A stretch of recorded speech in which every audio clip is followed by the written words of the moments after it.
जिस तरीके से उत्तर प्रदेश के अंदर अलर्ट है जुमे की नमाज को लेकर और पूरे प्रदेश में लगातार हर तरफ निगरानी रखी जा रही है और अपनी जनता पार्टी के जो राष्ट्रीय अध्यक्ष स्वामी प्रसाद मौर्य जी हमारे साथ मौजूद हैं ज्यादा बातचीत के लिए। सर, लगातार जिस तरीके से बरेली घटना के बाद लगातार जो है कहीं ना कहीं पुलिस एक्शन मोड में अलर्ट पे है, कैसे देख रहे हैं आखिर?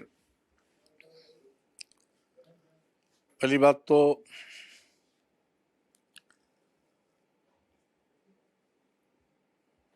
पुलिस कितना भी अलर्ट कर रहे, लेकिन उत्तर प्रदेश से जंगल राज पहले से बन चुका है, कानून व्यवस्था ध्वस्त हो चुकी है। यहां तक कि पूरे देश में उत्तर प्रदेश अपराध के मामले में नंबर 1 चल रहा है इस समय। ये जुमे की नमाज पर चाक चौबंद पुलिस व्यवस्था की कोई आवश्यकता ही नहीं है, क्योंकि इबादत के मौके पर या किसी धार्मिक अनुष्ठान के मौके पर इस प्रकार के विवाद की स्थिति नहीं आती है। विवाद पैदा किया जाता है, जानबूझ के पैदा किया जाता है।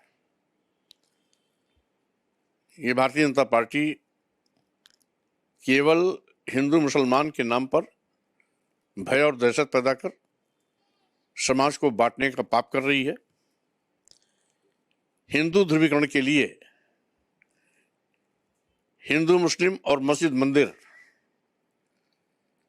नारा इनका एक साजिश द्वारा रचा गया है। सही मायने में बरेली में जो कुछ भी हुआ उसके लिए प्रशासन भी बहुत कुछ जिम्मेदार है। आज जब मुस्लिम समाज की बारी आती है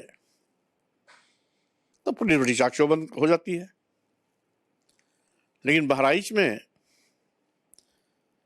जब जय श्री राम जय बजरंगबली का नारा लगा करके एक और विशेष के लोग मुस्लिम समाज के घरों में दुकानों में आग लगाते हैं, पूरा बहराइच धू धू करके चलता है, नंगा नाच होता है, मुस्लिम समाज के घरों पर चढ़ करके उनके झंडे तोड़े जाते हैं, मजहबी झंडे तोड़े जाते हैं, मस्जिदों से मजहबी झंडे हटाए जाते हैं। उसमें कानून व्यवस्था क्यों नहीं दुरुस्त रहती? अभी 3 महीना पहले फतेहपुर में एक मकबरे पर अचानक हमला करके कुछ संगठन जय बजरंगबली जय श्री राम का नारा दे करके कब्रिस्तान तोड़ने लगे, मकबरा तोड़ने लगे। आखिर ऐसी शरारती तत्वों पर के खिलाफ कार्रवाई क्यों नहीं होती? लेकिन शासन कहता है कि हम सब पे कार्रवाई कर रहे हैं, लेकिन एनसीआरबी के जो आंकड़े के जिक्र कर रहे हैं आप, उसमें दलितों पर सबसे ज्यादा अत्याचार हो रहा है, लेकिन उसमें जो उनके एफआईआर ये कहें कि, और दूसरे जो नेता अनिल राजभर है वो कह रहे हैं कि सबकी एफआईआर लिखी जाती है, इसलिए जो है आंकड़े आ रहे हैं। अन्य सरकारों में एफआईआर तक जो है लिखी नहीं जाती थी, आदेश थी। सही बात तो यह है कि भूले बिसरे लिखे गए एफआईआर पर ये आंकड़ा आज दलितों पर हमले का, दलितों पर आपराधिक घटनाओं का जो आंकड़ा है न लिखने के बावजूद इतना बढ़ा हुआ है। अगर वाकई में सब लिखी जाती तो इसका ये आंकड़ा 5 गुना 6 गुना और बढ़ जाता। आज जिस तरीके से पुलिस एफआईआर लिखने में आनाकानी करती है, ये जग जाहिर है, बताने की आवश्यकता नहीं है। गंभीर से गंभीर घटनाओं को पुलिस हमेशा झुठलाने की कोशिश करती है। एफआईआर न लिखा जाए इससे बचने की कोशिश करती है, और लिखती भी है। 2 पार्टी जो पीड़ित है उसको भी पार्टी बना देती है।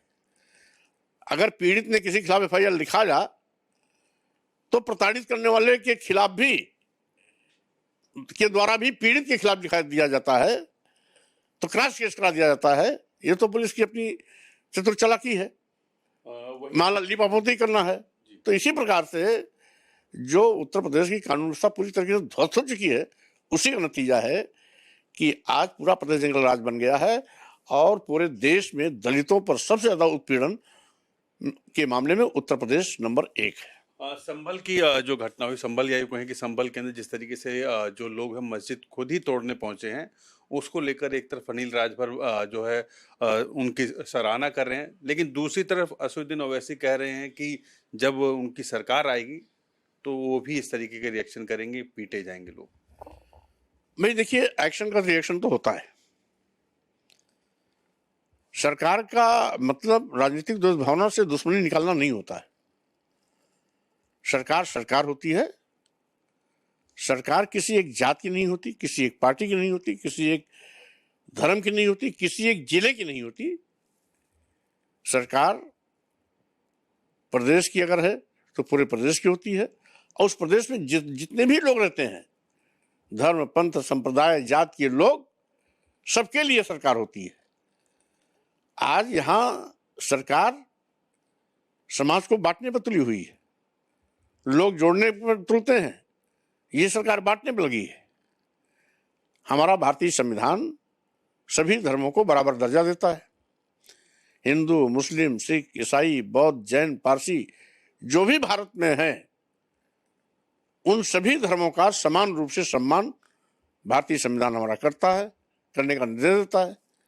भारतीय संविधान ये भी कहता है कि धर्म, वर्ण, जाति, लिंग, जन्म स्थान के आधार पर किसी के साथ भेदभाव नहीं किया जा सकता। फिर भी संविधान की कसम खाने वाले लोग आज संविधान की व्यवस्था के उलट काम कर रहे हैं और हिंदू मुस्लिम सौहार्द बिगाड़ने पर लगातार लगे हुए हैं।